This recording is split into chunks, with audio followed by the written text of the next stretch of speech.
Welcome back, my curious souls. Let's talk about tulpas. Following our discussion on thought forms, I wanted to make sure to go over the last two that are the four major forms of thought forms. Now, if you are a supernatural TV series fan, then you may have actually heard this word before, and you would be kind of surprised on how accurate some of that lore is, so somebody did their job well.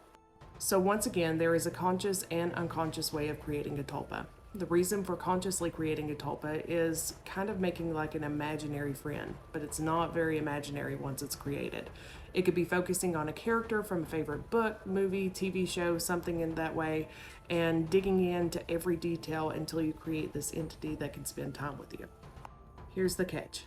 If you decide to create one, it's completely independent, meaning it can have independent thought, action, mission, whatever it wants to do. So this leads into that cautionary part to really think about this before you decide to try one of these rituals. Tulpas can be really obsessive, meaning if they have a mission in mind or something they're trying to complete, then they're going to try to get you to help them. You're not going to be able to get them off track. And this could show up as them just repeating the same thing over and over, trying to accomplish their goal. As we know that thought forms are completely human-made, it's also really important to talk about the unconscious ways of creating a tulpa. So one of the most famous stories talked about creating a tulpa would have been through an author in Greenwich Village. If you want to look it up, they created something called the Shadow series. And it was way back when. They intensely concentrated on these characters down to the detail, to the point that they actually started seeing these characters walk around the apartment and started having paranormal events happen.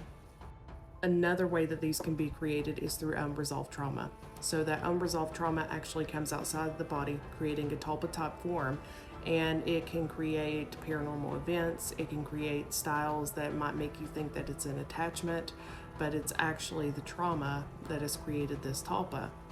Now, there are some ways to take care of this, and one of the major ones would be going to therapy and actually addressing that unresolved trauma. As you do, it can actually help to dissolve the situation. I also find it really important to note where these are created from your own energy, that even with that therapy process, that energy may need to be reintegrated back into you.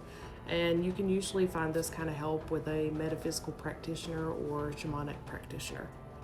I will also say that not every mental health struggle is a tulpa or something paranormal. So definitely always seek out a medical professional before even entertaining this idea.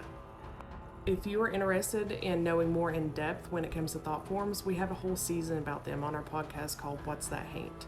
You can check it out, and we'll even provide you some case experience.